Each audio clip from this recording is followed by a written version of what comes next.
especial para nosotros, bueno, y en general en este mes de junio, que se lo vamos a dedicar al maestro Platón. Vamos a empezar como si fuera una jornada de la academia en Atenas, hace 2400 años. Y para ello, pues, vamos a empezar con una especie de himno, que es una dedicatoria, en este caso al maestro Platón. Ellos empezarían probablemente con un himno a Apolo, o un himno a las musas, o un himno al amor, para empezar el día. Pero nosotros hemos elegido un himno a este maestro, del que este mes vamos a celebrar todo lo que nos dio, que es muchísimo.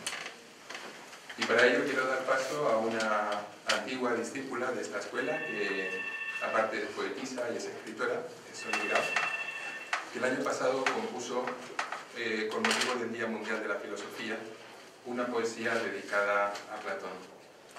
Entonces me gustaría que dispusierais vuestras almas para recibir este himno tan hermoso dedicado a Platón.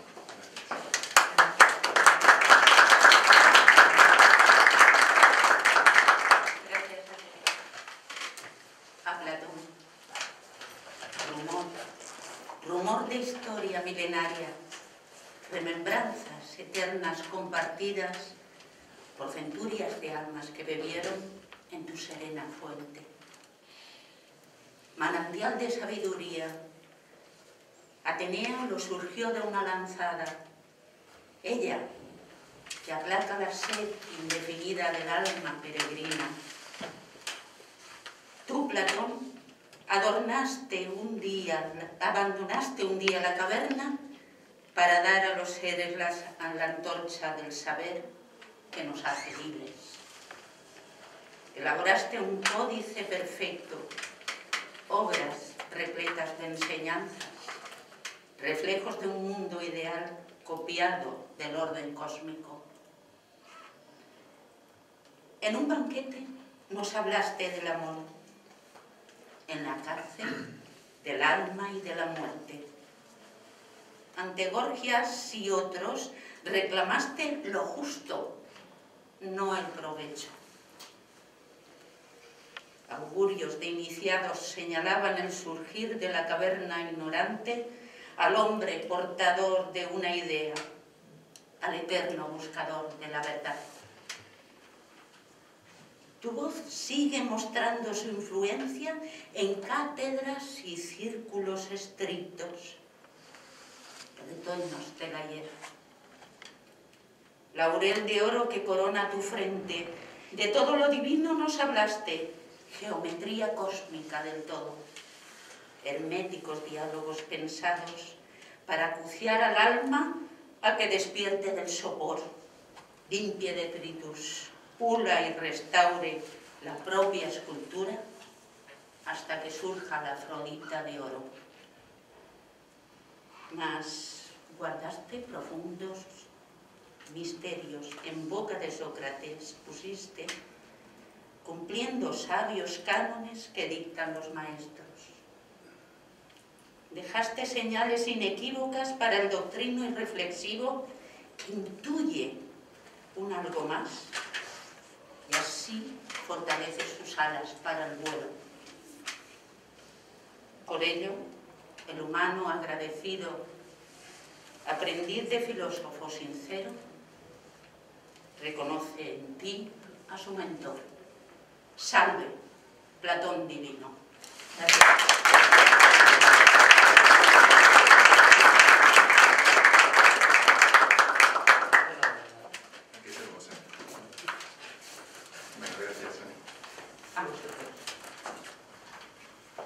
Nuestra alma, ¿no? Parece que estamos subiendo. Bueno, y así se empezaba una jornada en la academia. Tengo el honor de empezar este ciclo que quiere ser esta ofrenda a Platón, y como me ha dicho mi compañera María Ángeles, la semana que viene pues se hablará sobre lo que Platón hablaba acerca del amor. A la semana siguiente, que Platón habla acerca de la belleza, y a la semana siguiente lo que Platón enseña sobre la muerte y sobre la inmortalidad del alma. Es entonces un homenaje a aquel que nos enseñó o nos alentó a romper esas cadenas que nos atan como prisioneros en esa caverna que simboliza un viejo mundo caduco, en decadencia, y que nos alienta a ser filósofos, hombres libres, con la posibilidad de construir un mundo nuevo y mejor. Y por eso es nuestra ofrenda a Platón. Hoy en día el término academia, como sabéis, se utiliza en todos los idiomas, en todas las lenguas europeas, y cuando se habla de academia, en inglés academy, pues nos hablan de una especie de escuela secundaria, una escuela de preparación para unos estudios superiores. También se le relaciona academia y académico, relacionado con una especie de asociación de tipo honorífico, a lo mejor de gente a veces madura, o también que engloba determinadas artes. Se habla de la Academia de Cine, o de la Real Academia de la Lengua, o de la Academia de Música, de la Academia de Bellas Artes. Y si nosotros vemos el uso que se hace de este término academia en distintos países, leía, por ejemplo, que un profesor alemán de universidad decía que la Academia de Platón es el prototipo, ¿sí?, de la universidad alemana, con sus profesores, con los alumnos distribuidos en distintas áreas, que cada uno investiga en un tema que le indica su profesor y que es revisado esos trabajos por el director de la academia. Pero es curioso que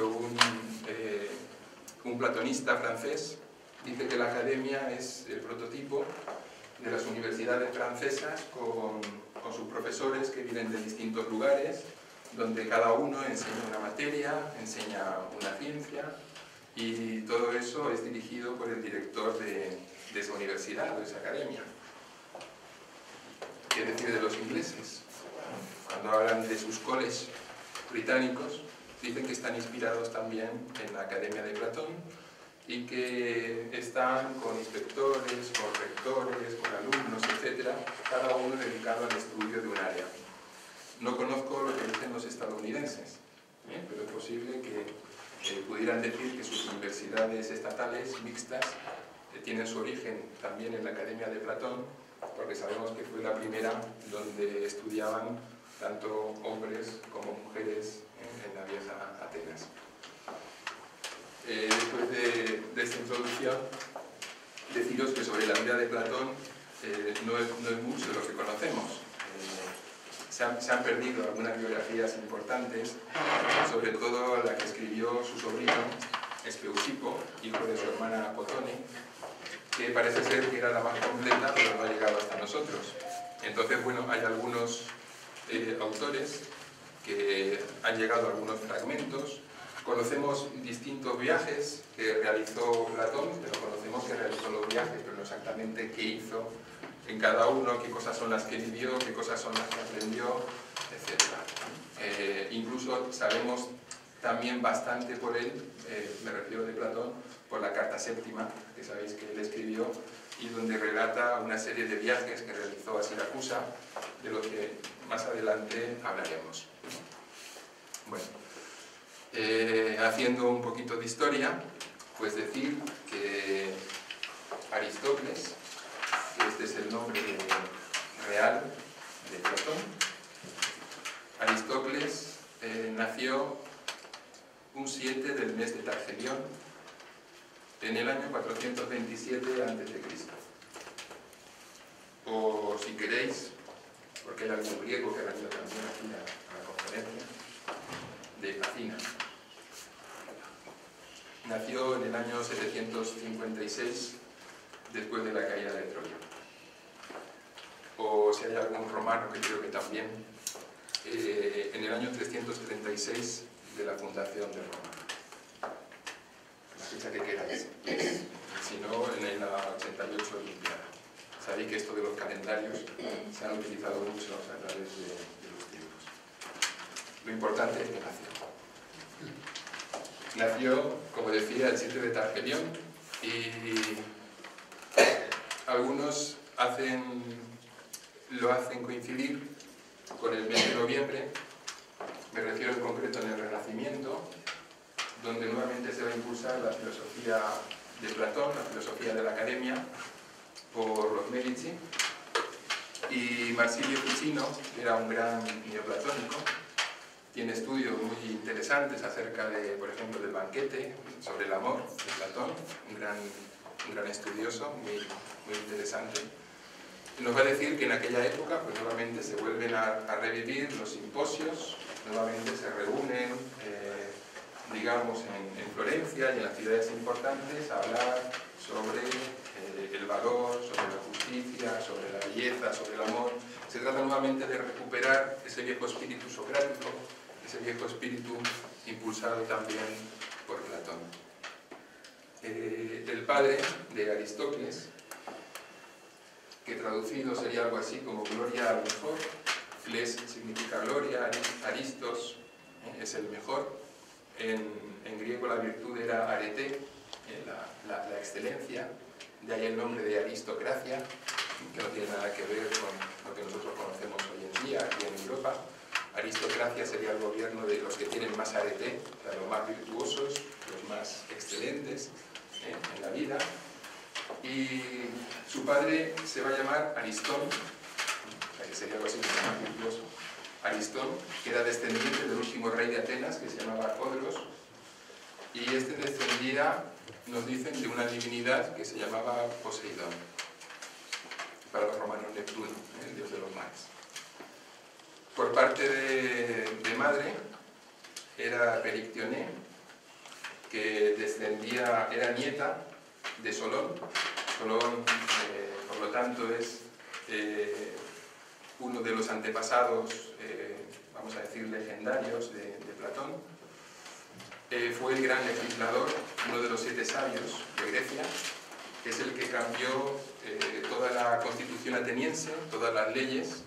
Antes de Solón, para que nos hagamos un poco una idea, el legislador que había establecido la constitución era Draco. Entonces eran leyes muy duras, muy rígidas, muy estrictas, y de ahí viene el término cuando se dicta una ley que es muy dura, se dice una ley draconiana, porque Draco era un legislador, digamos, muy duro en ese sentido, y Solón suaviza las leyes y le da esa constitución nueva a Atenas. Y Solón descendía también, nos dice la tradición, de Poseidón. Por lo tanto, vemos que hay como una especie de antepasados, una especie de seres superiores, obviamente, no es que fueran exactamente los dioses, pero una serie de seres superiores en los antepasados de Platón. Y hay alguna tradición que recoge también Espeusipo, donde dice que Platón sería también descendiente de Apolo. Apolo es, como sabéis, representa el sol. En Atenas es una de las deidades principales. Cuando nace este niño, sus padres lo llevan al monte Himeto para, como era costumbre, hacer una especie de sacrificio en agradecimiento a los dioses, a Apolo. Y dicen la tradición que cuando sus padres vuelven de hacer ese sacrificio, encuentran al pequeño Aristócles con unas abejas, nos dicen, que habían depositado sobre sus labios un poco de miel. Van a decir que, de alguna manera, eso que había sucedido estaba diciendo que ese niño iba a estar dotado no solamente de dulzura en sus palabras, sino también de sabiduría, porque las abejas no solamente están relacionadas con la miel, por el dulzor, sino también por la sabiduría. Y bueno, poco más sabemos de la infancia de Aristóteles. Nos dice su sobrino, Espeusipo, que como adolescente pues era una persona que hacía gala de una gran modestia, que tenía un ingenio muy perspicaz y que también era una persona muy estudiosa, constantemente trabajando, estudiando, aprendiendo. Y dice Speusipo que conforme fue creciendo y fue haciéndose hombre, esas virtudes fueron creciendo y se fueron también armonizando. Aristóteles tuvo su maestro de música, que era Dracón. Música, entenderlo no solamente con la música, como nosotros conocemos, de los sonidos, sino que en Atenas la música era todo aquello que tenía que ver con las musas. Entonces estaba la música, pero estaba la poesía, la oratoria, la historia, el teatro, la danza, la astronomía, etc. La música comprendía una serie de disciplinas muy importantes que conformaban, como Platón va a explicar luego en la República, el alma de los seres humanos. Se dedicó también a la poesía. Parece ser que se conservan algunos epigramas que él escribió siendo adolescente, dedicados a una adolescente también ateniense, o a una joven que se llamaba Estella, y de la que Aristóteles o Platón dice que era como, quiero recordar algo así más o menos, como una estrella que alumbraba todo el mundo. Y Platón decía que a él le gustaría ser el cielo para poder contemplar la luz de esa estrella en todo su esplendor.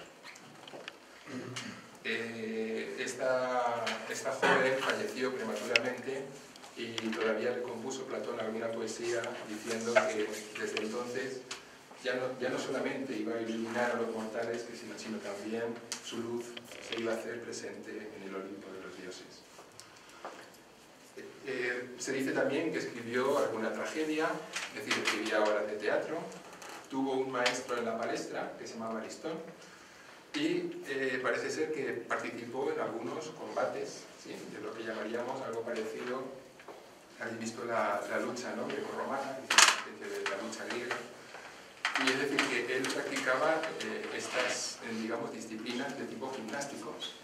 De ahí es de donde van a venir algunas tradiciones donde nos dicen que Platón significa ancho de espaldas, o sea que estaba fuerte, estaba fornido de... Algunos dicen que era de omóplato, de la espalda, que tenía un omóplato grande, pues Platón. Sin embargo, hay otros que dicen que lo de Platón era por la frente, que tenía una frente muy ancha, tenía un cuerpo robusto, y hay otros que dicen que eso de Platón es porque era ancho en sus juicios, en sus ideas, en sus palabras, y por esa amplitud le llamaron Platón. Son las distintas versiones que dan acerca de este nombre, que en realidad es como un apodo, pero es con el cual ha pasado a la historia. Y bueno, ya tenemos ahí a Platón en la edad de la adolescencia, y se dice que su padre Aristón, a los 15 años, lo llevó a conocer a un gran maestro de Atenas, que en aquel tiempo era como una especie de revolución. Ese maestro se llamaba Sócrates. Cuando Sócrates conoce a Platón, repito, según algunas versiones, el padre de Platón lo habría presentado a Sócrates a los 15 años, de los 15 a los 20 años. Y hay una anécdota muy bonita que cuenta que Sócrates, un día antes de conocer a Platón, tuvo un sueño.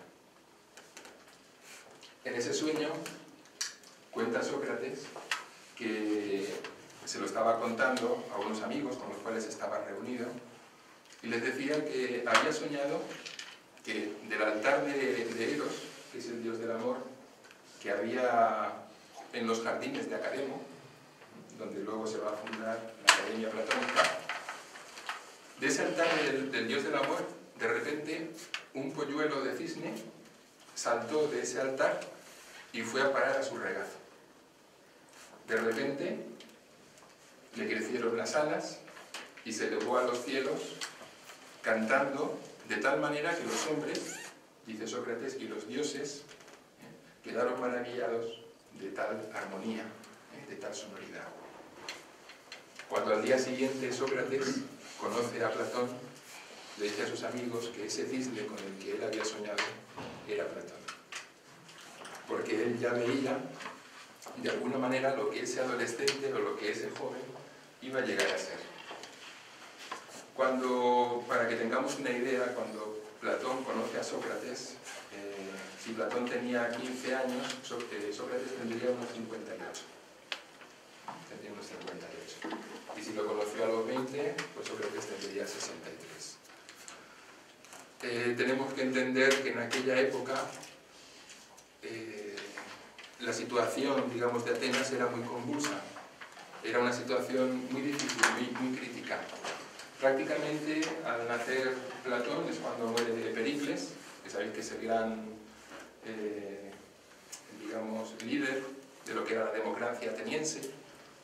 Es una época muy especial si lo pensamos un poco, porque vemos como de una manera un poco extraña, o para que pensemos acerca de eso, qué sentido o qué podría ser, confluyen una serie de genios en los distintos,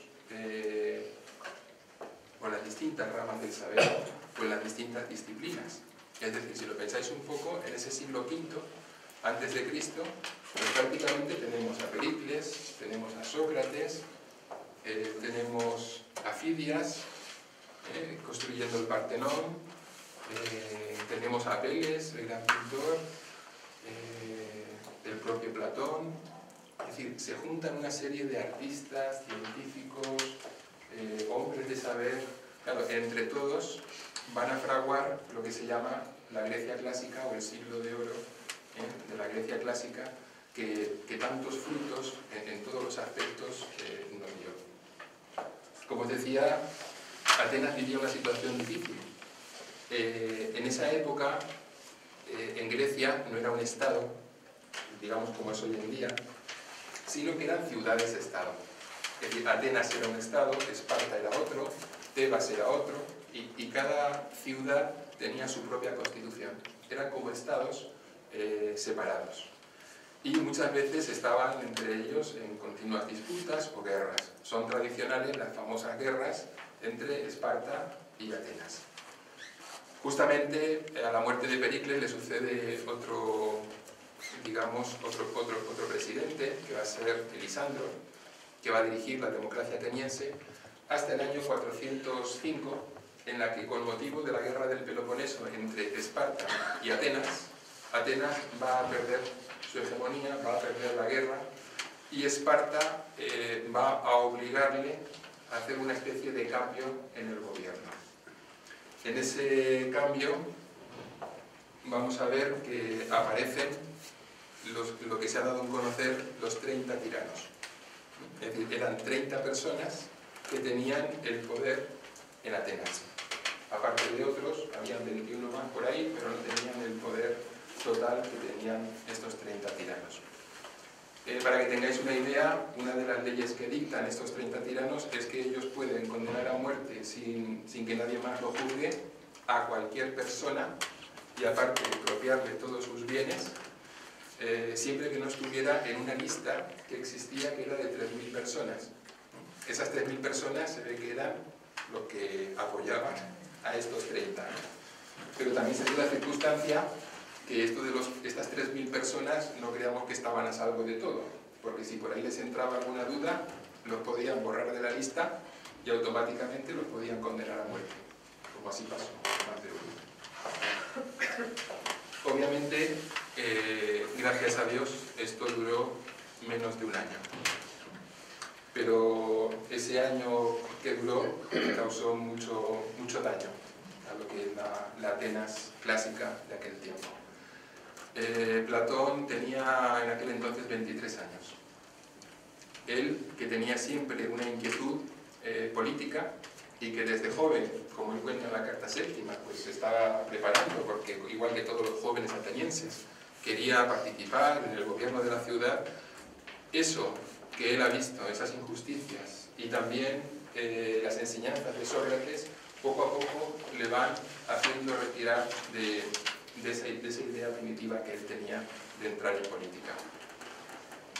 Hay que entender entender que él pertenecía a una familia ilustre en Atenas y por lo tanto en el gobierno pues siempre habían familiares, habían conocidos, habían amigos que le invitaron a que él formara parte del gobierno, pero él nunca quiso formar parte de un gobierno de esas características, obviamente por su forma de pensar, que ya vamos a ver las ideas que él tenía del Estado ideal que están reflejadas en la República, que es un diálogo que trata sobre la justicia, que nosotros estudiamos aquí en nuestro primer curso.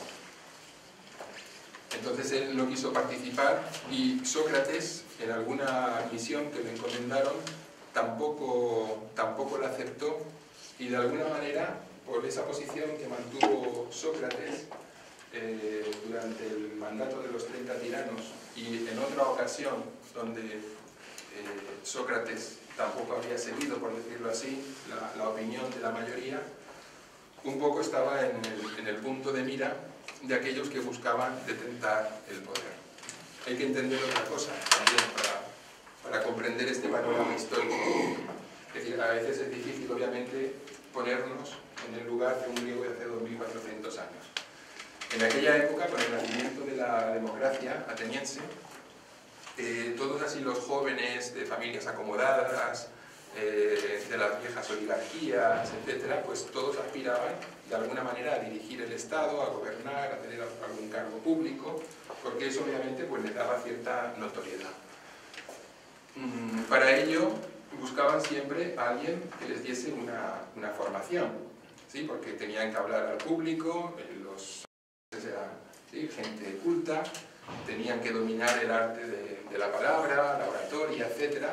Y para eso empiezan a aparecer, a florecer en Atenas una serie de personas que se les va a llamar los sofistas.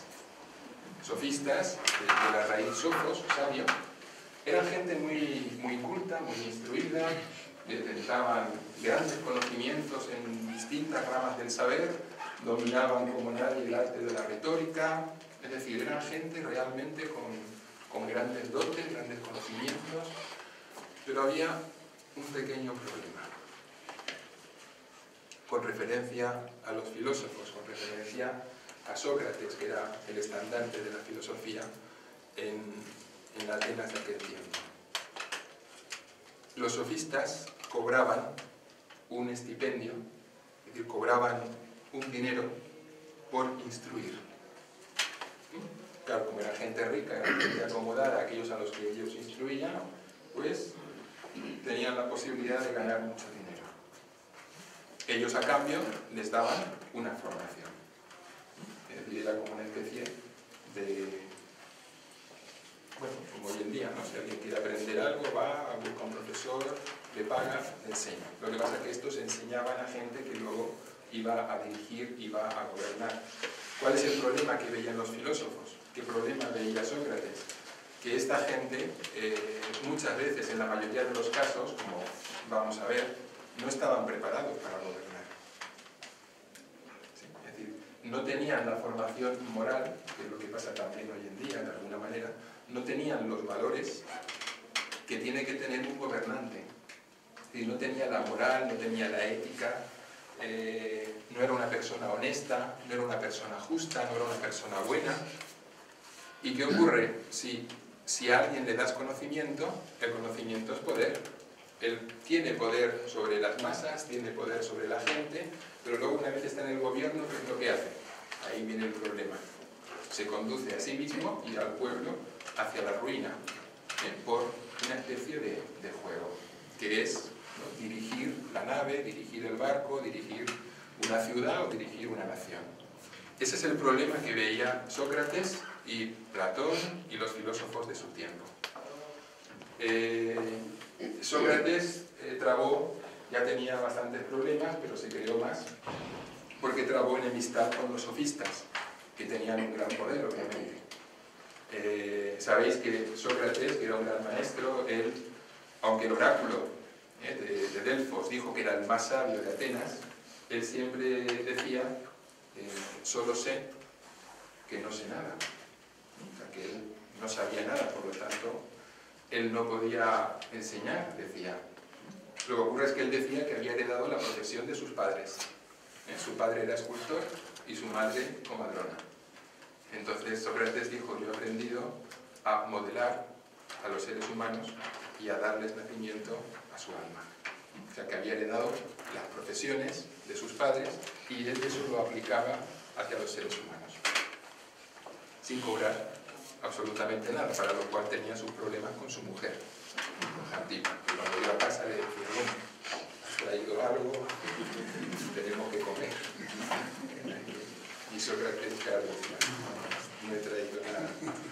Y entonces pues empezaban a caer platos, pucheros.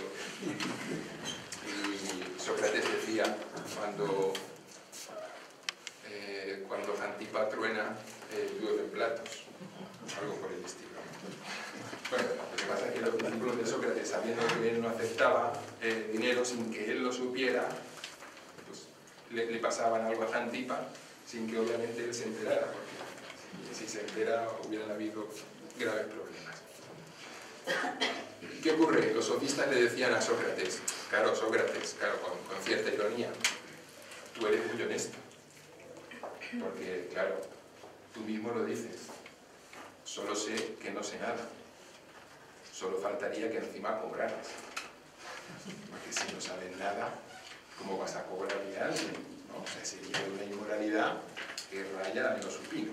Hace muy bien en no cobrar, nosotros sí que sabemos, entonces por eso nosotros cobramos. Claro, Sócrates, que en esto de la dialéctica, si habéis leído los diálogos de Platón, se manejaba como pez en el agua, explica a los sofistas, le dice: no es exactamente así la cosa. Esto del conocimiento es como el amor.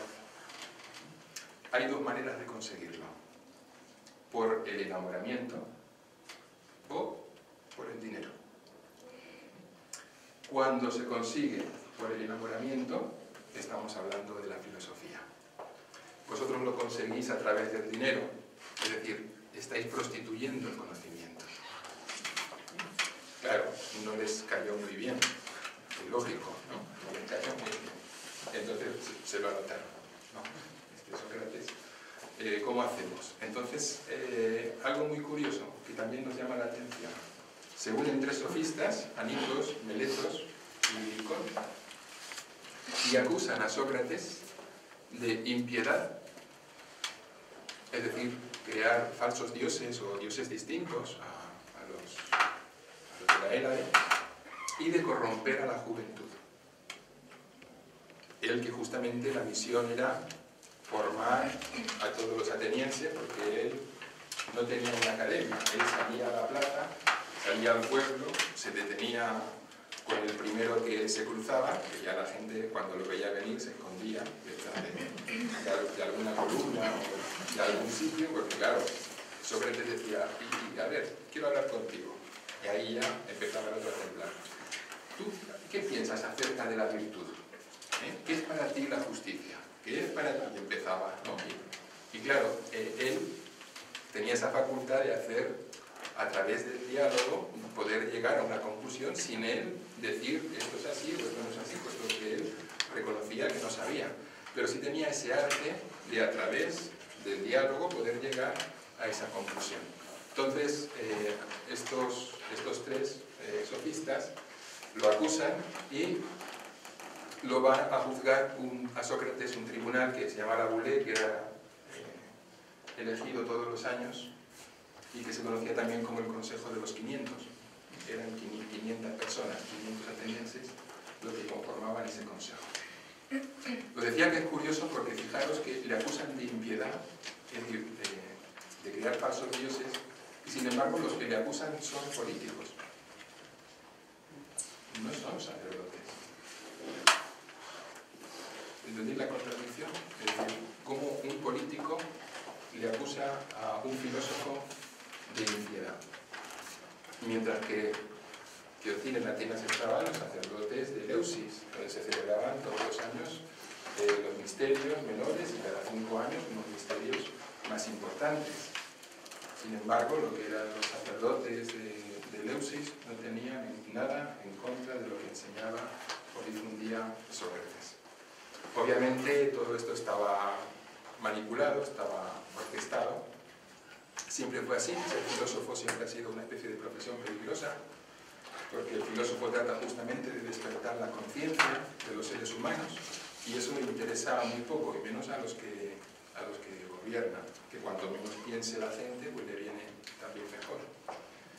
Le acusan de impiedad, él no pide a nadie que le defienda, porque entiende que no se tiene que defender de nada. No ha causado ningún daño a nadie, no ha corrompido a nadie, pero claro, él va hablando con su...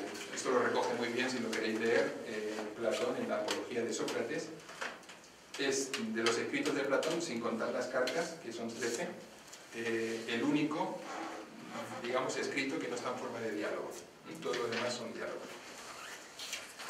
Entonces ahí Sócrates defiende lo que él hacía.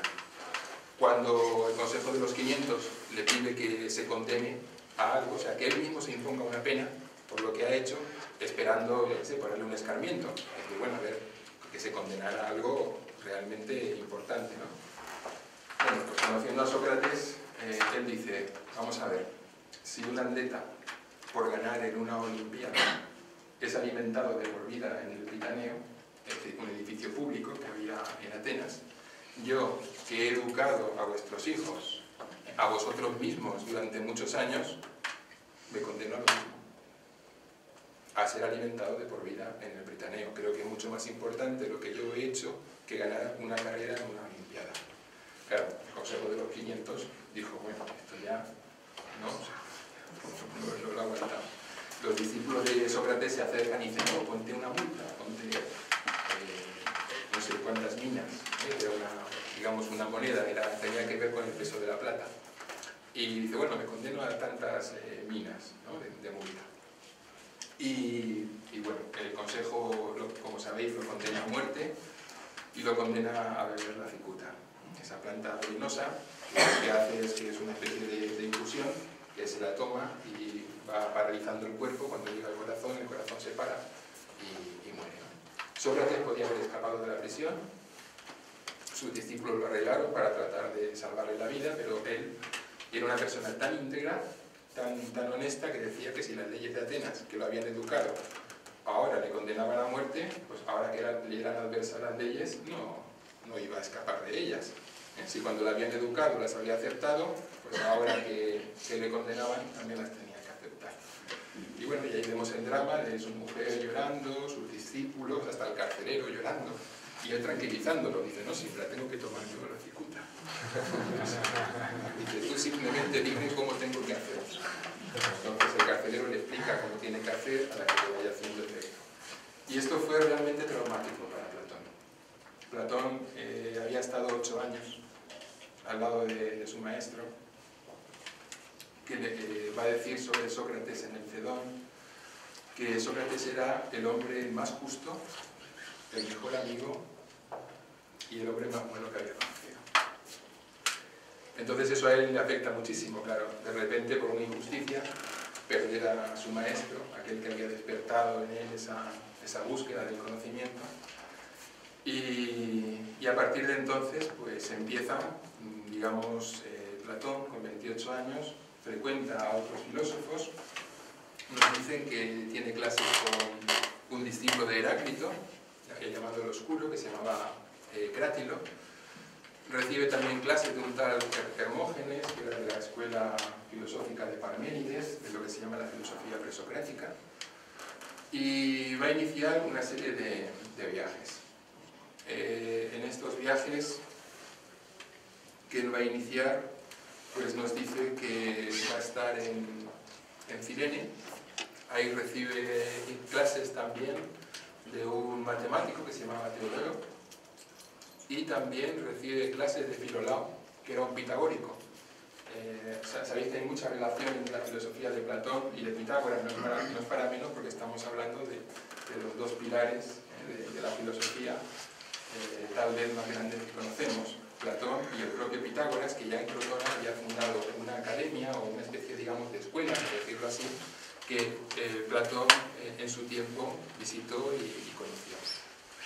Entonces él recibe clases de todos estos filósofos, y después de estar en Cirene con Filolao, al que le compra unos manuscritos que dicen que le costó una fortuna, pero que él quería tener instrucciones que se guardaban todavía del propio Pitágoras, y a partir de ahí va a ir a Egipto. Parece ser que cuando va a Egipto es para aprender matemáticas y también astronomía. Durante este tiempo que está en Egipto va a sobrevenirle una enfermedad.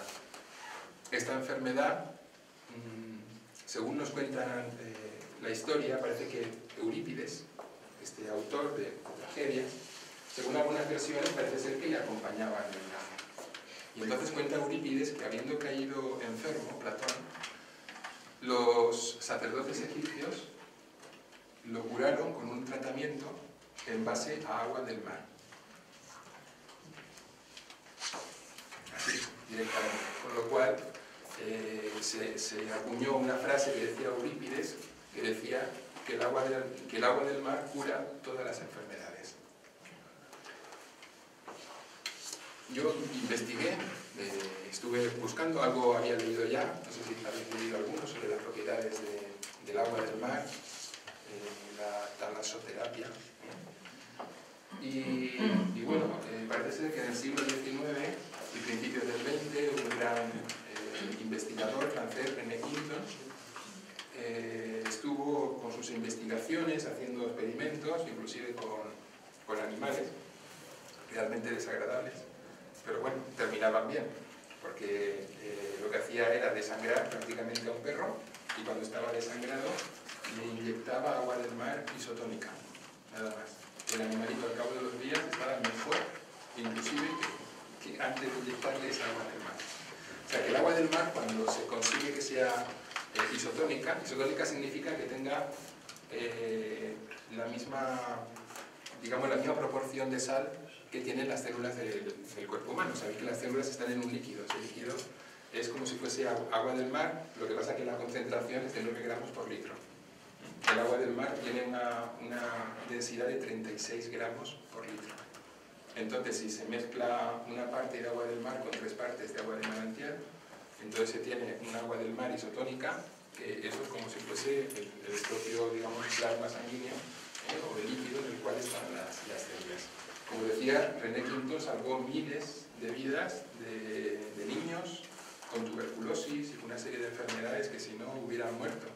De hecho, en Francia empezaron a poner habían dispensarios de agua del mar, y hasta los años 80, en el vademecum de la medicina francesa, el agua del mar estaba como una medicina más, que se podía tomar o bien bebida o bien se podía inyectar. A partir de los años 80 lo quitan porque dicen que todas las medicinas tenían que estar, creo que eran esterilizadas. Claro, entonces, ¿qué pasa? Que si el agua del mar se pone a determinada temperatura, pues pierde todas las propiedades curativas que tiene. Pues a partir de ese momento, el agua del mar ya no se podía utilizar. Que yo sepa, hoy en día en algunos países de América se sigue utilizando esta agua del mar en dispensarios médicos y siguen curando de muchísimas enfermedades. Bueno, esto parece ser que lo conocían también los sacerdotes egipcios, como tantas cosas, y hacen coincidir a Eurípides con Homero cuando dicen que todos los egipcios eran médicos, o sea, que tenían un gran conocimiento de medicina. Platón está ahí, como os decía, durante unos años, y después de estar en Egipto, él quiere marchar hacia Persia para estudiar con los magos, los sacerdotes de Zoroastro, y aprender con ellos también de su ciencia. Pero sucede que en aquel momento Persia estaba en guerra, y eso le hace desistir de su tentativa o de su deseo de aprender con estos magos. Y vuelve a Atenas. Vuelve a Atenas y ahí va a fundar su academia. Pero antes de volver a Atenas hace, digamos, un pequeño viaje muy importante, porque estuvo a punto de no volver nunca más de ese viaje. Pero como tantas veces ha pasado en la historia, parece ser que cuando alguien tiene una visión, es decir, cuando alguien tiene algo importante que hacer en la vida, parece que vaya a morir, pero de repente, milagrosamente, se salva, ¿no? Eso lo vemos muchas veces en la historia. Cuando eso sucede, luego vemos que esa persona es que no podía morir, no se podía marchar, tenía antes que realizar algún trabajo. Entonces decía, mira, tienes que esperarte un poco porque tú has venido aquí, tienes unas cosas que hacer. Este viaje es a Siracusa, que es el que él habla en la carta séptima. Va a Siracusa, allí está un gobernante conocido como Dionisio el Viejo, Dionisio el Anciano. Siracusa era, digamos, el ejemplo, un poco el ejemplo de degradación, de generación, con sus grandes banquetes, es decir, lo menos parecido a un estado de tipo filosófico. Sin embargo, el sobrino de Dionisio el Viejo era discípulo de Platón, que se llamaba Dion. Y entonces Dion llama a Platón y le dice, ¿por qué no vienes? Hablamos con mi tío, a ver si le convencemos. Y esa idea que tú tienes de Estado, pues podemos, a ver si lo convencemos y lo vamos llevando a la práctica. Platón, como Dion era discípulo suyo, dijo, bueno, vamos a ver, vamos a intentarlo, hablaremos con él. Para que os hagáis una idea de este Dionisio el Viejo, ¿quién era? Había un funcionario de su corte que se llamaba Damocles, seguramente lo habréis escuchado, Damocles. Damocles decía, este Dionisio, qué suerte tiene, ¿no? Él disfruta aquí de todos los vicios y todas las cosas, qué envidia me da. Entonces Dionisio se entera del comentario que había hecho Damocles. Organiza un banquete y entonces lo pone él y dice, mira, tú vas a hacer ahora como, vas a ocupar mi lugar, vas a ser como el rey, ¿no? Entonces, ocupa tu puesto. Y en el puesto que él se sentó, sobre el techo, o desde el techo, mejor dicho, había suspendida de la crin de un caballo una espada perfectamente afilada. De tal manera que a la mínima, en cualquier momento, se cortaba esa crin y la espada caía y Damocles moría. Por eso a veces se dice, cuando una situación es así, ¿no? Que uno está apurado y dice que tenía la espada de Damocles sobre la cabeza. Eso, para que os hagáis una idea, en realidad sería la espada de Dionisio el Viejo, no es la espada de Damocles. Entonces, bueno, Platón dice, hay un sistema, dice, para saber si alguien realmente es filósofo. Es cuestión de empezar a hablar con él, explicarle lo que es la filosofía, el esfuerzo que ello requiere, el conocimiento de uno mismo, el trabajar para ser mejor, para elevar nuestras virtudes, etc. Dice, y si la persona de repente se da cuenta y se pone a trabajar en eso, y eso es para él una forma de vida, entonces esa persona es un filósofo. Ahora, si empieza a poner excusas, mira, pues yo, que esto no es para mí, yo que no lo acabo de ver, yo estoy bien como estoy, ¿qué quieres que te diga? Está muy bien esto de la filosofía, pero yo prefiero quedarme como estoy. Y eso es lo que pasaba a Dionisio el Viejo. Claro, llega un momento que, hablando, digamos, de las formas de gobierno, Platón le habla de la tiranía, porque este hombre era tirano, de Siracusa. Tirano significa que gobierna uno. A veces habían tiranos que gobernaban bien, también hubieran algunos pitagóricos, pero normalmente Platón le dice, mira, la tiranía dice, no está bien, dice, porque es una forma de gobierno, dice, donde el gobernante trabaja en provecho propio y no en provecho de los demás, dice, y eso no está bien. Claro, Dionisio le dijo, tus palabras se resienten de la vejez. No de la vejez de él, sino de la vejez de sus ideas, porque esas ideas eran caducas. Que ahora la moda era gobernar uno y todo lo que pudiera para él. Como ahora. Dice, tus palabras se resienten de la vejez. Y Platón le dijo, dice, ciertamente, y las tuyas se resienten de la tiranía. Dionisio estuvo a punto de matarlo allí mismo. Lo que ocurre es que intervino su sobrino, Dion, y entonces logró un poco apaciguar la cosa. Logró apaciguar la cosa y consiguió que no lo matara allí mismo, sino que se lo llevaran a matar a otro sitio. Y entonces un espartano que había por ahí, que se llamaba Polis, le dijo, mira, llévatelo y no devuelvo nunca más. Entonces lo embarcan en una nave espartana, lo llevan a una isla que se llamaba Egina, que estaba en guerra, estaban en guerra Esparta y Atenas, y Egina estaba a favor de los espartanos. Había una ley que cualquier ateniense que desembarcaba en Egina automáticamente era ejecutado. Así, sin juicio. Bueno, sin juicio. juicio previo. ¿Tú eres ateniense? Sí. Otro, ¿no? Si tú eres Platón, lo van a juzgar, tú eres ateniense. Y de repente uno que había por allí que lo conocía,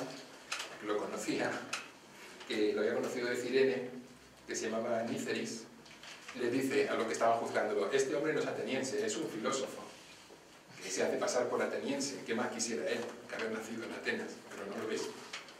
Y entonces el jurado que lo está juzgando dice: ¿entonces qué? Dice: nos querían engañar. Dice: bueno, que se lo lleven y que lo vendan como esclavo. Y le salva la vida. Y cuando lo van a vender como esclavo en la plaza, pues claro, el propio Aníceris, este hombre que lo conocía, pide precio. Bueno, ¿cuál es el precio? 20 minas. 20 minas, para que os hagáis una idea un poquito, si uno no sabe el dinero que es, son como 1200 monedas de plata de las antiguas pesetas. Imaginaos las pesetas antiguas, las que se han conocido, pues 1200 monedas de ese tamaño de plata. Entonces, bueno, Aníceris lo paga, y luego se lo lleva a Atenas, claro, y el propio Dion le quiere pagar ese dinero porque él entiende que la culpa es de él. Y bueno, parece ser que Aníceris acepta ese dinero, pero con ese dinero van a comprar, según dicen algunos escritores, algunos historiadores, van a comprar un gimnasio y unos terrenos que habían en lo que se llamaba el Jardín de Academia, donde estaba ese altar de Eros, que se ha hablado antes, que hablaba también Sócrates. Es decir, van a comprar los terrenos donde van a construir la academia. Corría el año 387, es decir, Platón tenía 40 años. Entonces, bueno, se ponen allí a trabajar. Hoy en día, si vais a Atenas, a 1,5 kilómetros, parece ser, de lo que es el centro de Atenas, cerca del barrio del Kerámicos, o el Cerámicos, colonos, se conservan lo que es las bases de las estructuras, lo que eran las habitaciones, el pozo de agua donde se bañaban, los lugares donde recibían la instrucción de la academia. Sí, se conservan. Ahora creo que quieren construir unos grandes almacenes, esperemos que respeten lo que era la antigua academia. Dependerá de lo que vean económicamente, si les reportan dinero bien, si no, a lo mejor no tienen mucho inconveniente. Bueno. Entonces, como os decía, va a fundar ahí la academia, y hay algo también muy curioso.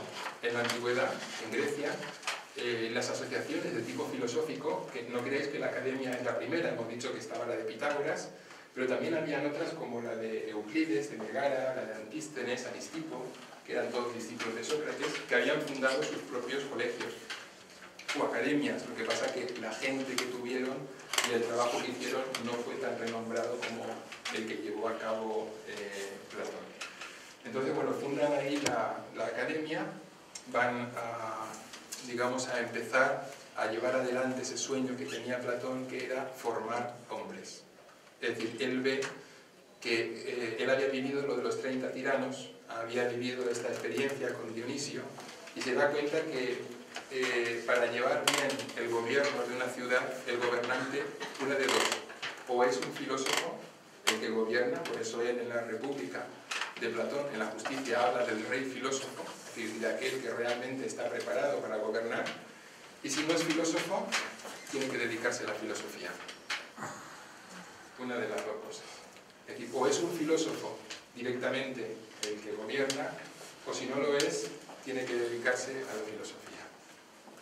Esa filosofía, para que lo entendáis, la Academia de Platón, ahí se reunía una serie de jóvenes, y jóvenes de alma. Cuando digo jóvenes, no es joven de edad, sino que tenían eso que llamamos la cronita de oro, y que realmente querían aprender, querían buscar, querían saber, y nos cuentan que estaban divididos en profesores y alumnos. Es decir, había algunos profesores que ayudaban a Platón, no era Platón el único, profesor.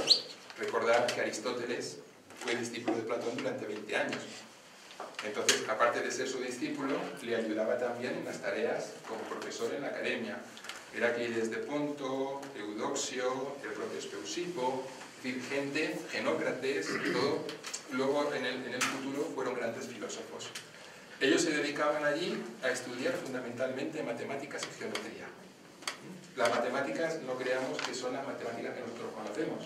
Esto de sumar, restar, multiplicar, dividir, las matemáticas estáticas, ¿no? Digamos en griego, matema significa enseñanza. Y las matemáticas realmente estaba hablando de una enseñanza profunda. Y también estudiaban geometría.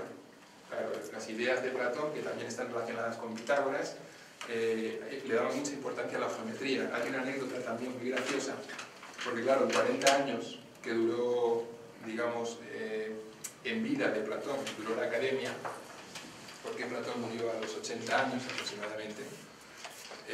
Durante esos 40 años que él estuvo dirigiendo la academia, se supone que daría más de una charla, ¿no? Alguna conferencia para la gente, etc. Sin embargo, solamente se tiene constancia de una conferencia se habla. Esa conferencia que dio Platón era sobre el bien. Es decir, habló acerca del bien. Platón, claro, mucha gente quería saber qué pensaba Platón acerca del bien, ¿no? O sea, porque claro, él, como siempre estaba hablando de esos arquetipos, del bien, la belleza, la justicia, etc., mucha gente fue interesada a ver qué es lo que decía. Lo que ocurre es que nos cuentan que Platón estuvo todo el rato hablando de matemáticas y de geometría. Y la gente se marchó un poco sin saber qué pensaba Platón acerca del bien. Es decir, estaba pensando una conferencia de otro tipo, ¿sí? Sin embargo, esto es lo que nos dicen. Claro, recordar que en la Academia de Platón ponía nadie entre que no sepa geometría. Para él la geometría era muy importante porque nos habla de esos números como el principio de las cosas, como él habla en el Timeo también, ¿no? El principio fueron los números. Es decir, es una enseñanza, digamos, muy profunda, seguramente de templo, que él recibía. Bueno, deciros un poco que la vida en la academia, hacían sus comidas también, era como algo, digamos, muy fraternal, era como una compañía, le llamaban también una fraternidad, por decirlo así, no eran simplemente alumnos, sino que era como una especie de fraternidad donde estaba unida la filosofía a la mística. Platón, como os decía antes, dado que la filosofía estaba unida también a la mística, levanta un altar a las musas, allí en la academia. Levanta un altar a las musas y esa academia estaba muy cerca del templo donde se realizaban los misterios de Eleusis. Lo digo también porque a veces se piensa que la filosofía es algo de tipo racional, de tipo especulativo. Sin embargo, la filosofía, como búsqueda del conocimiento, abarcaría todos los campos del ser humano. No hay ninguna de las actividades, ningún campo en los que se pueda desarrollar un ser humano que escape a la filosofía. La filosofía es la búsqueda del saber, el saber allá donde esté. ¿Entendéis? En cualquier disciplina, en cualquier ramo, en la ciencia. Fijaros que ellos desarrollan la ciencia, desarrollan también un aspecto de tipo místico. La diferencia que tenía la escuela de Platón es que él recoge un poco el sistema socrático. Sócrates hemos visto que salía al pueblo, ¿no? Salía al ágora, interrogaba a los ciudadanos, etc. Él lo hace eso en un núcleo reducido, que son los discípulos de la academia. Pero es muy importante, tal como explica Platón, el contacto. Es decir, Platón lo pone también muy bien en el Fedro, cuando habla de la escritura, y dice que la escritura en realidad no enseña nada, porque es algo estático. Uno no le puede preguntar a un libro. ¿Sí? Uno está leyendo un libro, pero no hay una interacción. Necesita el contacto, la conversación, la vivencia. Por eso escribía en forma de diálogos. Diálogo no son dos personas, no es lo contrario de un monólogo. Un diálogo es a partir de dos. Si leéis los diálogos de Platón, vais a ver que son muchas las personas que intervienen en ellos, principalmente Sócrates, aunque no en todos, y ahí veis cómo se ponen trabas, es decir, tratan de llegar a un conocimiento o a una conclusión, pero tratando de ponerse objeciones, que estos ejercicios también los hacían en la academia, tratar de ponerse objeciones. Alguien defendía una cosa, otro defendía la contraria, buscaban sus argumentos, trataban de llegar a una conclusión. Y Platón va a decir que lo más importante en esta vida que llevaban en comunidad dentro de la academia era el ejemplo. El ejemplo. Nos dicen que los miembros de esta academia platónica eran un ejemplo de virtud, eran realmente hombres nuevos, con una serie, digamos, con una calidad humana extraordinaria, eran asesores de reyes, eran asesores en legislaciones, es decir, colaboraron en la construcción de las leyes de distintas ciudades-estado, recurrían a los discípulos de Platón. Fijaros, hay un caso histórico muy conocido seguramente por todos, que es el de Alejandro Magno, Alejandro de Macedonia, cuando el rey Filipo, cuando busca a alguien para que instruya a su hijo, que tiene que gobernar algún día, ¿a quién busca? A un discípulo de Platón. Busca a un discípulo de Platón, porque Aristóteles era discípulo de Platón. Y no había, como a veces nos han hecho creer, una especie de antagonismo entre... Es decir, Aristóteles era platónico, aunque suene un poco raro. Aristóteles era platónico. Y obviamente había durante 20 años, hasta la muerte de su maestro, trabajado, colaborado y aprendido con Platón. Y se le llama para instruir a alguien que va a ser un rey. Y bueno, ¿qué rey? ¿No? Alejandro de Macedonia. Que luego vamos a ver cómo este Alejandro era también un filósofo y cómo le envía a su maestro plantas, animales, etcétera, para que lo clasifique. Porque esta es otra de las cosas que hacían en la academia. Clasificar animales, plantas, etc. Como sabéis, a los filósofos le gastaban muchas bromas, se los tomaban al cachondeo. También el carácter griego es así, o era así en aquel tiempo, es decir, eran muy irónicos.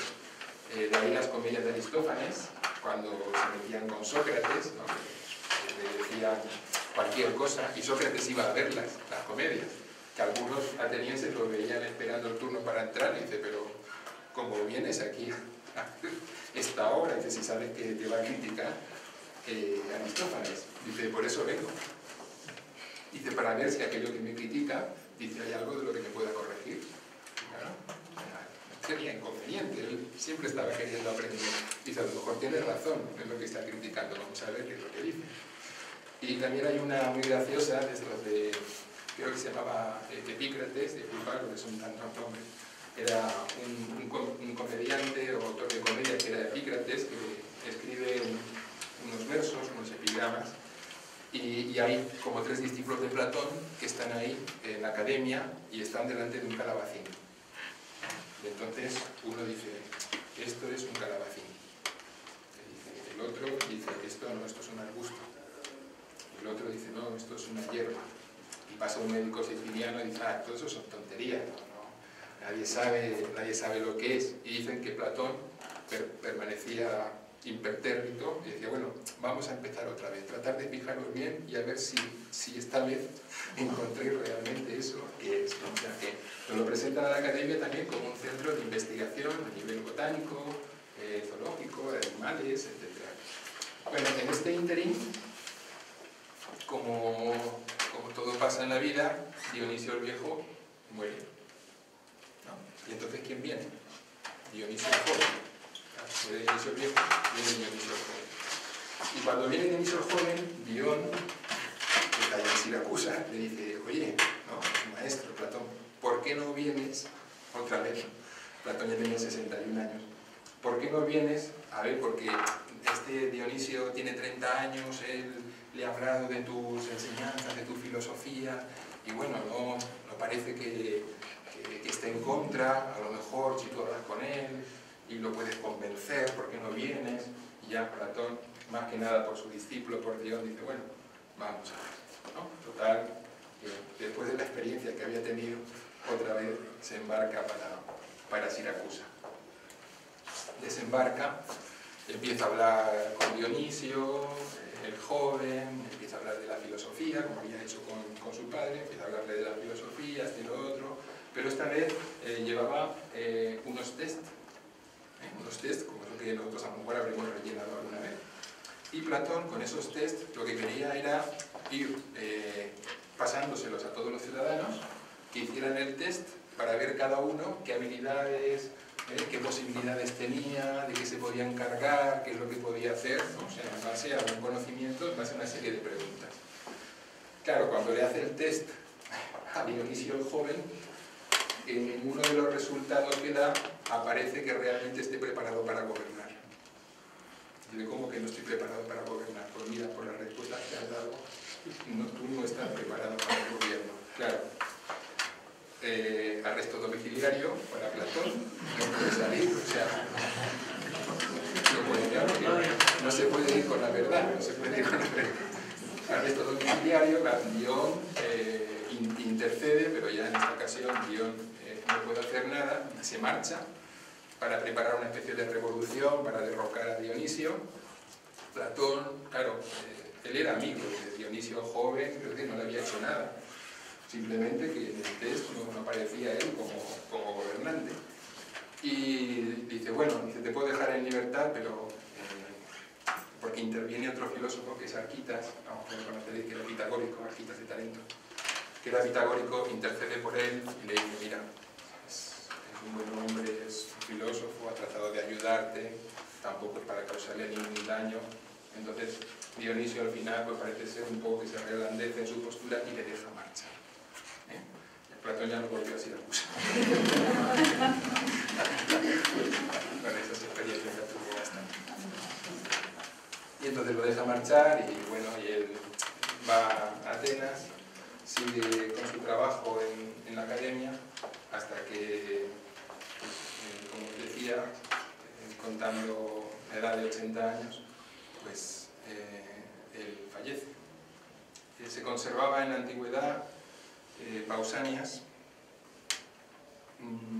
que es un gran viajero de la antigüedad, en el siglo II, todavía dice que visitó la tumba de Platón en la academia. Y contaba que había allí un águila en la tumba y había como un epitafio. Y entonces el epitafio ponía algo así, águila, ¿qué haces ahí encima? ¿Hacia dónde diriges tu mirada? Y el águila contesta, hacia el Olimpo, donde se marchó el alma de Platón, mientras que sus restos quedan en el suelo patrio ateniense. Ese es el epitafio que dice que estaba en la tumba de Platón. Y bueno, la academia siguió su curso durante casi 1000 años. ¿1000 años? Es la escuela de filosofía que más ha durado que nosotros conozcamos. Y duró hasta el 526 después de Cristo. Como se fundó en el 387, pues 900 y algo. Con distintas variaciones. Como hubieron distintos directores de la academia, claro, luego ahí también algunos iban exponiendo sus ideas, ¿no? Hay alguna muy graciosa también de uno de estos directores de la academia, del siglo III o IV, que era Carneade, que le llaman los probabilistas. Entonces, claro, Sócrates decía, solo sé que no sé nada, ¿no? Entonces, este director de la academia en aquel tiempo decía, bueno, Sócrates dijo, solo sé que no sé nada, y nosotros decimos, ni tampoco eso. Ni tampoco, o sea, porque eso ya era un saber. Eso ya era un saber. Solo sé que no sé nada, ya era un saber. Entonces Carneade dice, solo sé que no sé nada, dice, y ni siquiera eso. Le llamaban los probabilistas, probable. Y bueno, y así hasta el 529 después de Cristo, claro, entramos en la Edad Media, y Justiniano manda cerrar todo aquello que tenga que ver con el mundo pagano. Como la Academia de Platón le recordaba al mundo pagano, al mundo griego, manda cerrar y se queda con todos sus bienes, desgraciadamente. Hasta ahí, digamos, llegó el trabajo, pero voy a decir encomiable, durante casi 1000 años, pues, un ejemplo de trabajo, de buen hacer durante todo ese tiempo, del impulso que dio un maestro, un buscador de la verdad, un gran filósofo, un sabio. Claro, decirle filósofo a veces uno se queda un poco corto, ¿no? Claro, hablar de sus obras, como vamos a hacer estas próximas semanas, que si podéis venir, realmente es algo bellísimo, y aparte nos da la oportunidad de aprender y ponernos en contacto con una sabiduría que es atemporal. No creamos que porque Platón vivió hace 2400 años, ya su filosofía como que ha sido superada, o ha habido alguien que ha escrito algo mejor que lo que escribió Platón. Hay por ahí un escritor, un pensador inglés, que dice que de Platón hasta aquí todos los filósofos que han escrito algo son notas a pie de página de lo que escribió Platón. Es decir, que han intentado rebatir sus enseñanzas, que la parte en la carta séptima dice que en sus diálogos, es decir, que él no va a exponer nunca lo que él piensa. Él no expone las cosas que piensa. Si os dais cuenta, en los diálogos son preguntas, respuestas, está tratando de llegar a una conclusión, pero él no dice que esto es así, porque sí, porque tal. No, sino es una búsqueda. Por eso la importancia del diálogo. Incluso él dice que el pensamiento ya es un diálogo, porque es un pensamiento reflexivo. Es decir, cuando nosotros estamos reflexionando, ya somos dos. Es decir, ya estamos reflexionando con nosotros mismos. Una reflexión es una flexión hacia adentro. Es decir, estamos mirándonos hacia adentro de nosotros mismos y nos estamos interrogando. Ya hay un diálogo dentro nuestro y eso nos da la posibilidad de aprender. Nunca como decía Platón, el leer un libro, unas palabras, el libro no nos va a contestar. Incluso la forma de enseñar del diálogo era una forma, si me permitís, de tipo mistérico, es decir, de tipo profundo. Es decir, en la antigüedad el teatro no eran obras de entretenimiento. O sea, no se hacía como hoy para entretener a la gente, no era algo lúdico, sino que era algo instructivo, donde el actor estaba transmitiendo una serie de enseñanzas, un mensaje al pueblo que iba a escuchar. El actor asumía un papel, estaba viviendo algo especial y estaba transmitiendo algo que aquel que iba a la obra de teatro, cuando salía, se salía distinto como había entrado. Algo había entrado ahí en su alma, algo había aprendido, algo había calado hondo. Por eso los diálogos, él trata de que sea algo dinámico, algo vivo. Sus obras, a veces dicen los pensadores, cuando habla Platón del mundo de las ideas, del mundo sensible, y dicen, bueno, es que eso de las ideas como que es algo estático, ¿no? Como que Platón está como ahí, inmóvil, ¿no? O sea, que es algo que él se ha quedado en el mundo de las ideas y está estático. No, todo lo contrario.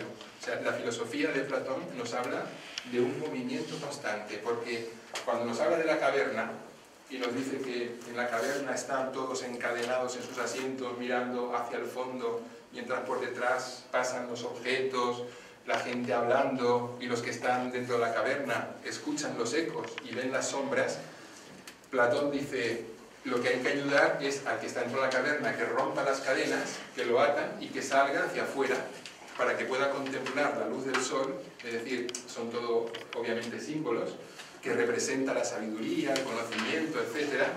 Habrá que instruirlo durante 5 años en astronomía, en aritmética, en geometría, en música, y después de que está instruido, y en la dialéctica, tiene que volver durante 15 años a la caverna. Platón lo explica en la República. De los 35 a los 50, esos filósofos que hablaba Platón tenían que volver a la caverna, que es el mundo en el cual nos movemos. La caverna no es una cosa que está en una montaña, sino que es el mundo, con todas sus mentiras, con todo el teatro que han formado a su alrededor. Y Platón lo que trata es de que descubramos detrás de ese velo, que es lo que nosotros aparentemente estamos viendo, que descubramos la realidad de lo que es el ser humano, cuál es nuestro camino como filósofos, como buscadores del conocimiento, y no nos quedemos sentados en una silla, atados, porque nos sentimos cómodos. Porque a veces uno en la caverna se siente cómodo. Está bien, tiene aire acondicionado, está viendo la televisión, ¿no? Y no está cómodo, no quiere moverse, le atenaza la pereza. Sin embargo, Platón está en contra de todo eso. ¿Sí? Él, sabéis que hay una división del día platónico, ¿no? 6 horas para trabajar, 6 horas para descansar, 6 horas para comer, asearse, etcétera, varios, y 6 horas para los divinos ocios. Pero los divinos ocios no es el entretenimiento. O sea, la palabra ocio significa escuela en griego. No es el ocio latino, el ocio, que da una especie de entretenimiento, sino son 6 horas a la formación nuestra como filósofos al día. 6 horas para el cuerpo, ¿ya? Le damos para más, al cuerpo le damos más. Que menos que 6 horas para el alma, para formarnos realmente y conocernos a nosotros mismos. Entonces es un movimiento, es una marcha incesante. El que entra en la caverna sale, se prepara y tiene que volver y tiene que seguir trabajando. Nos está hablando de un marchar constante, de un movimiento, de que no nos podemos detener. El ser humano no se puede detener. Cuando nos acomodamos, cuando nos detenemos, cuando nos conformamos con las cosas que estamos viviendo, cuando decía Platón, el ser filósofo requiere un esfuerzo. Claro, porque el alcanzar la virtud, el alcanzar ese bien que él hablaba, esa belleza, belleza en los sentimientos, belleza en las ideas, belleza en nuestros actos, requiere un esfuerzo. Pero claro, aquí viene la conciencia de cada uno. Y esto es lo que cada uno tiene que ver. Es decir, ¿cuáles son mis sueños? ¿Cuáles son mis aspiraciones? ¿Qué es lo que yo quiero? ¿Ser prisionero en un mundo caduco o ser un filósofo libre en un mundo nuevo? Y ahí viene la elección de cada uno. En la academia lo que aprendían era a poder convertirse en esos hombres nuevos para poder forjar un mundo nuevo. Nosotros tenemos esa oportunidad. Esta escuela, no hace falta que os lo diga, muchos la conocéis de hace ya años, unos más y otros menos, está hecho a imagen de la vieja academia de Platón. También los que venimos aquí queremos formarnos como en esa vieja academia. Queremos ser mejores, queremos ser hombres y mujeres buenos, porque decía Platón también que la amistad solamente se da entre las personas buenas. Si dos personas no son buenas, no puede haber amistad. Nosotros soñamos con ese hombre y esa mujer nueva que sea capaz de construir un mundo que no es una utopía, sino que requiere el esfuerzo, eso sí, de cada uno de nosotros. Y cada uno de nosotros es libre, igual que en la academia, de elegir el papel en este teatro de la vida, cuál es el papel que quiere representar. Si quiere vivir cómodamente en el sillón de la caverna o quiere esforzarse y aportar su granito de arena para evitar el dolor, para evitar el sufrimiento, para tratar de extender el amor que decía Platón, el bien, la belleza, la justicia. Tenemos la oportunidad. Es una aventura. No es que Platón liberó al hombre y de repente dejó de ser un prisionero. Dejó de ser un prisionero, pero se convirtió en un aventurero. Eso es el filósofo. Muchas gracias.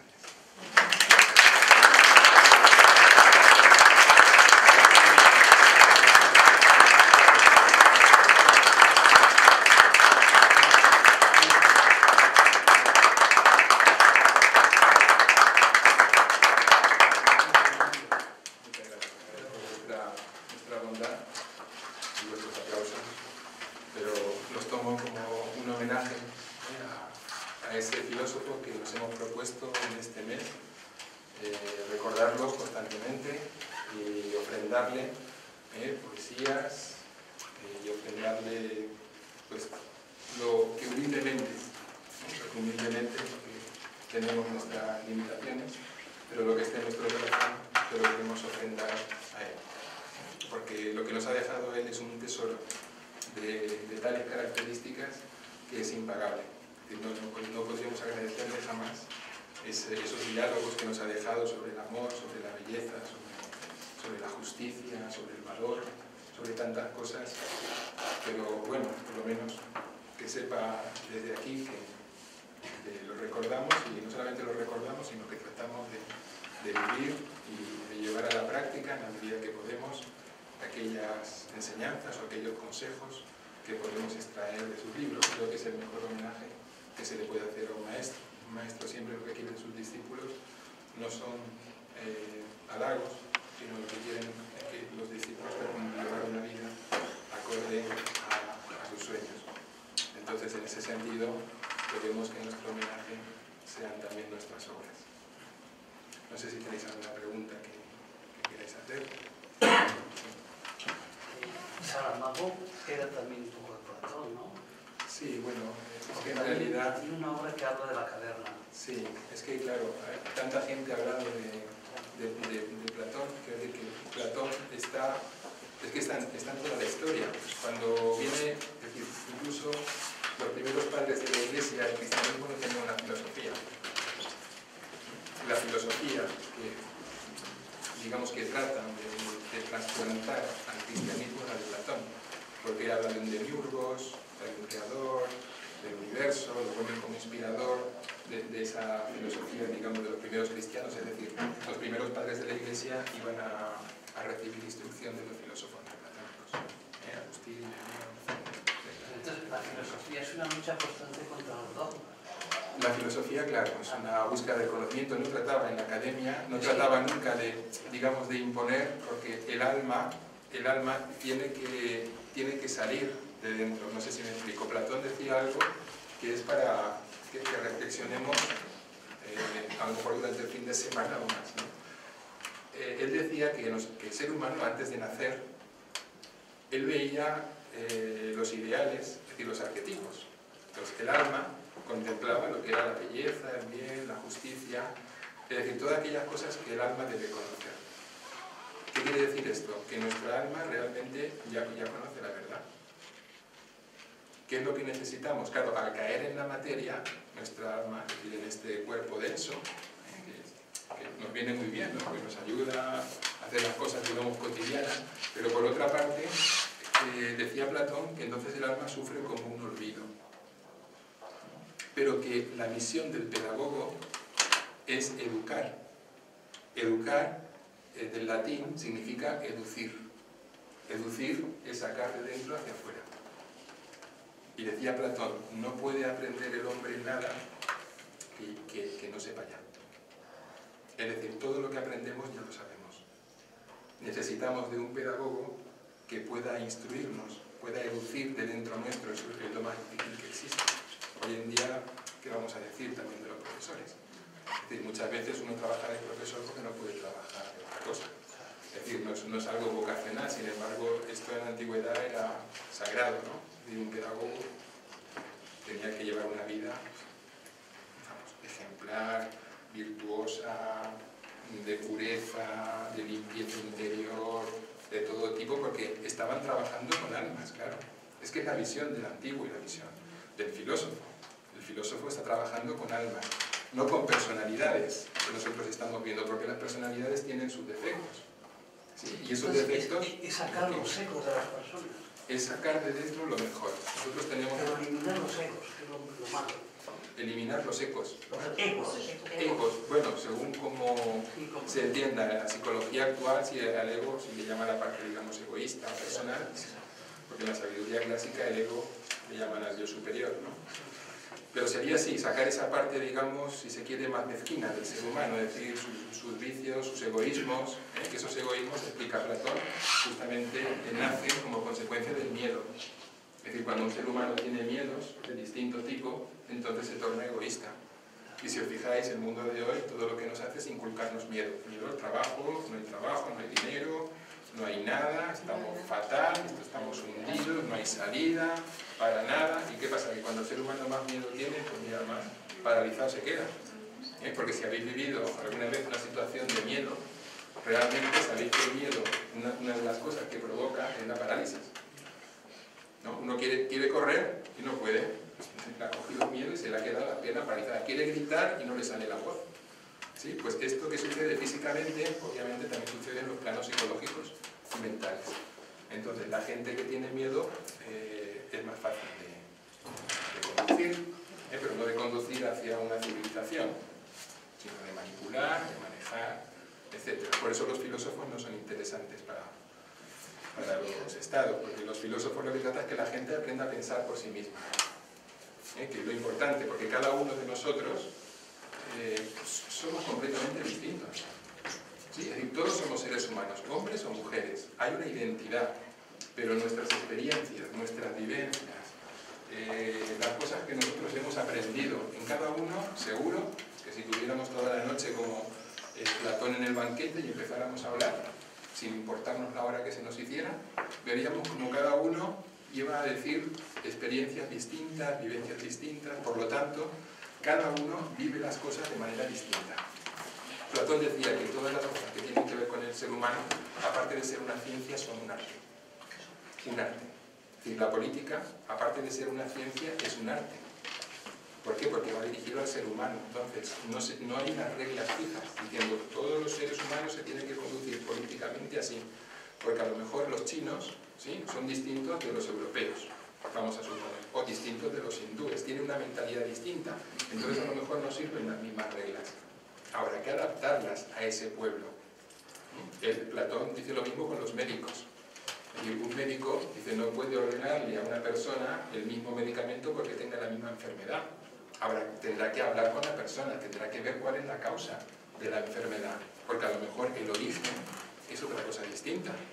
Sí, porque la medicina tradicional no es alopática, es decir, no va al efecto, a eliminar el efecto que produce algo, sino que va al origen a ver qué ha causado esto. Entonces empiezan a hablar con la persona. ¿Y usted qué problemas tiene? ¿O qué ha pasado? ¿Sí?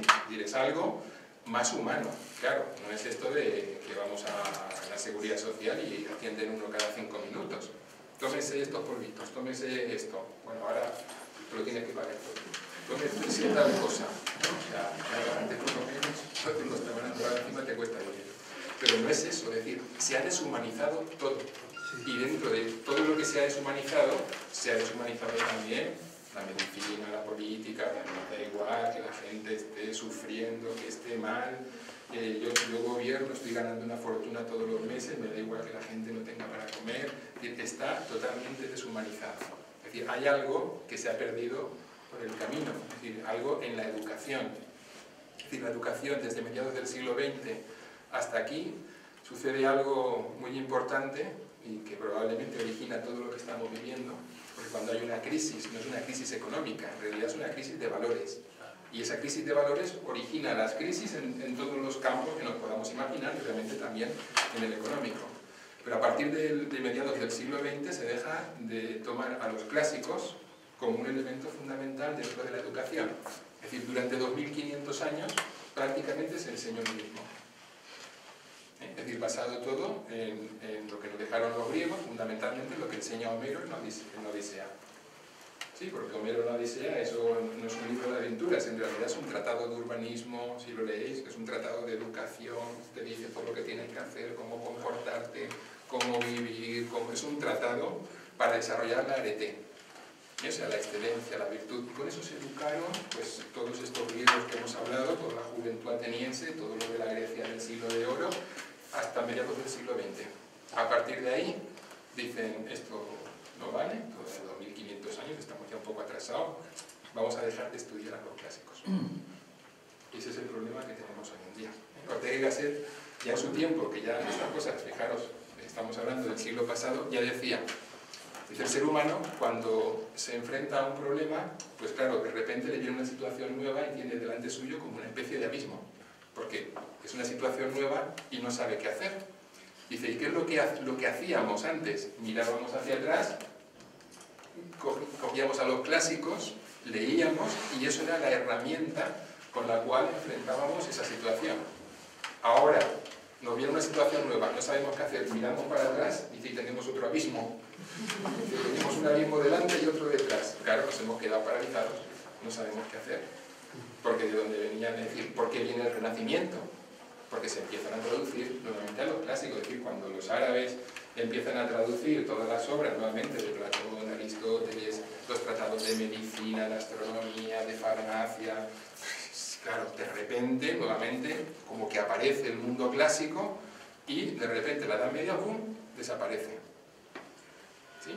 Claro. Y ahora de repente hacemos lo mismo que hicimos en la Edad Media, nos olvidamos de los clásicos, pues nos va a suceder lo mismo. De hecho, estamos en una Edad Media. Estamos en una Edad Media. No, bueno, iba a decir, no hay piratas, sí que hay piratas. Sí, hay piratas que atrapan barcos y todo. O sea, no están las murallas, si se quiere, de piedra estas que había. Bueno, pero hay otro tipo de murallas, es decir, la gente no se comunica, aunque hay muchas redes sociales, pero la gente está incomunicada. Ya, o sea, no hay comunicación, o sea, suben dos personas en un ascensor que viven en la misma finca y a lo mejor ni hablan. Entonces, a lo mejor luego hablan por el Facebook o alguna otra cosa, pero se encuentran y no saben ni qué decirse. O sea, entonces quiere decir que hay algo a nivel emocional, ahí en las emociones, hay algo que se ha bloqueado. Hay algo que se ha bloqueado. Entonces, hay que aprender a desbloquear la mente, a desbloquear las emociones y a desbloquearnos como seres humanos. Es decir, lo que nos hace falta un poco es ser más buenos. O sea, si es que no es algo complejo ni difícil, sino sino realmente querer a la gente. Lo único que hace falta es querer a la gente, pero quererla de verdad. Eso es lo que hacían los gobernantes, es decir, los gobernantes eran como padres para el Estado que dirigían, es decir, los ciudadanos eran sus hijos. Pero claro, eso es la idea realmente del gobierno, donde a los que se está gobernando se está buscando que sean felices, que no les falte nada, y aparte formarlos, darles una educación, una formación, pero no para que hablen catalán o hablen castellano, que son de última que más da. Y lo importante es dar una formación. ¿Qué relación hay entre Platón y República? ¿Qué relación hay entre Platón y República? Es decir, el Estado ideal sería la República. Es que esto, a ver, es que es otra manipulación más. Es decir, la obra que escribió Platón no se llama La República. Lo que pasa es que como se editó en la época de la República, los republicanos dijeron La República. ¿Y qué tiene que ver con...? No, el libro original se llama La Política. La Política. De todas maneras, La República, traducido del latín, es la cosa pública, es decir, el Estado. El Estado. Pero no es la República en el sentido de que nos podemos imaginar nosotros un Estado republicano sin un monarca, etcétera. Si el problema, si me disculpa, no es la forma de gobierno. La forma de gobierno en realidad sería lo de menos. Lo importante es el ser humano. Si el ser humano es bueno, si el ser humano es justo, si tiene nobleza de corazón, cualquier sistema funciona, ¿no? Y esto Confucio lo explica muy bien. Es decir, si el gobernante da el ejemplo, el Estado va bien. Si el gobernante no da el ejemplo de ninguna manera, pues claro, la gente dice, bueno, si este es el que me gobierna, pues apaga y vámonos. Es que somos malos por el gobierno, ¿no? Bueno, pero tampoco podemos acusar a los demás, porque nosotros somos nosotros. Nosotros somos nosotros. Yo soy responsable ante la vida, ante el destino, de mí mismo. Y yo no puedo decir, no, la culpa la tiene fulanito, la culpa la tiene como hacen los políticos, no, la culpa es que la tiene Adán y Eva, porque ya en su momento tenían que haber creado un plan de pensiones y no lo... si lo hubieran creado, ya tendríamos unos 4.000 años, yo qué sé, o millones de años con un plan de pensiones, ahora lo tendríamos, pero claro, no se les ocurrió y ahora nosotros a pagar las consecuencias.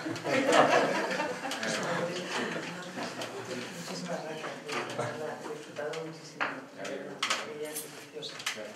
Yo te pregunto, porque realmente yo tengo una desesperanza, o sea, una esperanza desesperanzada, viendo los planteamientos filosóficos, ¿no?, sobre el tema político, el tema de los gobernantes. La corrupción y la maldad humana, o la dejadez, o la negligencia humana, legitima. La negligencia humana, la corrupción legitima la corrupción, la bondad legitima la bondad. Yo no veo solución, no veo cómo, o sea, no sé cómo se podría cambiar, porque los siguientes que vienen a gobernar van a... El ejemplo de Platón vivió lo mismo que estás viviendo ahora, que estamos viviendo ahora. Platón vivió lo mismo, o peor, porque 30 podían decir, esta persona es ejecutada, lo viene para mí. Sí, él lo vio. Entonces, como lo vio, que dijo, ¿qué hay que hacer? Formar hombres y mujeres que puedan ayudar, que puedan asesorar, que sean hombres y mujeres nuevos, que tengan una altura moral, y eso es lo que se puede hacer, igual que hicieron los pitagóricos, que los pitagóricos les llamaban para gobernar, les llamaban para asesorar, la palabra de un pitagórico en un juicio era inapelable. ¿Sí? O sea, había un juicio, estaba juzgando algo, unos decían una cosa, otros decían otra. ¿Sí? Llamaban a un pitagórico que estaba como testigo y el pitagórico decía, bueno, lo que pasó fue esto. Se acabó. Era tal el grado de credibilidad por la nobleza de corazón que eran incapaces de mentir para nada. O sea, hasta ahí podemos llegar a decir, es que tenemos el ejemplo. Nosotros no podemos decir, es que esto no va a cambiar, ¿no? Claro, pues la gente que hay ahí, si no tiene una preparación, no va a cambiar. Pero es que nosotros no vamos a cambiar a los demás. Es decir, aquí la Revolución Francesa no cambió nada, ¿no? O sea, antes se morían de hambre el pueblo y cuando sube el pueblo se cargan a los otros, ¿no? Igualdad, libertad, fraternidad, nada. Es decir, la guillotina, nada más hacer. La posibilidad que tenemos es cambiar nosotros. Esa es la posibilidad que nos da Platón, trabajar con nosotros. Lo otro es un engaño mental. Es un engaño. Eso no aceptar los siguientes gobernantes, no aceptar Mira, los siguientes o dentro de 1000 años. Nosotros seguramente no lo vamos a ver. ¿Sí? Es decir, a veces nos vence un poco la ansiedad de querer cambiar algo ya, pero eso no lo vamos a poder cambiar. ¿Por qué? Porque no se puede cambiar por decreto al ser humano. Tenemos que cambiar uno a uno. Es un trabajo artesanal. Esto no es una especie, hemos dicho que aquello que va dirigido al ser humano es un arte. Esto es artesanal, ¿no? Y tú estás estudiando aquí en la escuela, entonces esto es uno. O sea, ella cambia, este señor cambia, ella cambia, él cambia, el universo cambia. El universo, si una persona es mejor, el universo es mejor.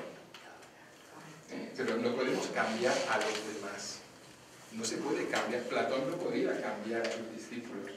Lo que podía era dirigirlos, tratar de aconsejarles. Pero el trabajo que tenemos que hacer nosotros cotidianamente con nosotros mismos, de buscar el conocimiento, de ser más bondadosos, de tener pensamientos más elevados, emociones más hermosas, eso es un trabajo que tenemos que hacer con nosotros todos los días. Por eso decía Platón que es un esfuerzo. Ahora, no se puede cambiar de un político por otro, que es el engaño en el cual estamos, porque no tienen una formación, ni siquiera en ciencias políticas, que sería lo mínimo, ni siquiera en ciencias políticas, pero es que no tienen valores. Si no tienen valores, o sea, Platón, fíjate lo que dice, alguien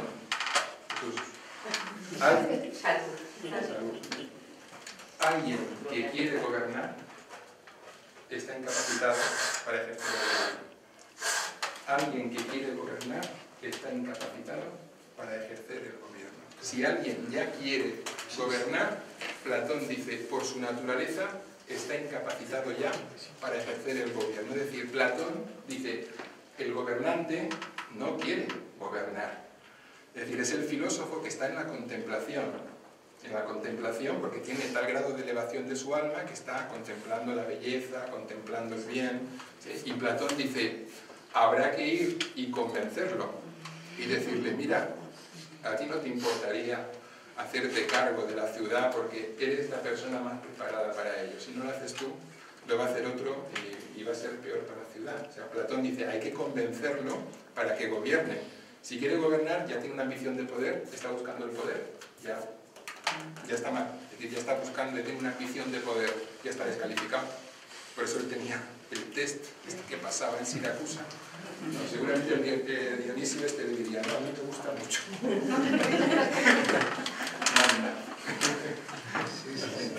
Quería preguntar por qué no cambiamos la gente en general, cuál es la causa y cuál es la educación, qué es lo que tenemos que educar, dónde está el mal y el peligro. Yo he sido enseñante y tengo mucha experiencia de la enseñanza. La gente piensa que cada profesor debe enseñar su propia materia. El historiador enseña historia, el matemático matemáticas y el de arte pues enseña arte. Y yo pienso que eso es un error. Y ahí es donde está el fallo. Nosotros tenemos que decir a los profesores con su materia hacer pensar y hacer personas. Y ahí es donde fallamos. Y precisamente como fallamos todos ahí, no hacemos personas, que hacemos corderos obedientes y de los no. Pero hay que denunciar ya de una por todas, ¿no? De que el fallo está en la mala educación que estamos haciendo, pero a nivel de todo el universo, de todo el mundo y de todos los siglos. Usted se ha preguntado y se ha respondido. Que vamos.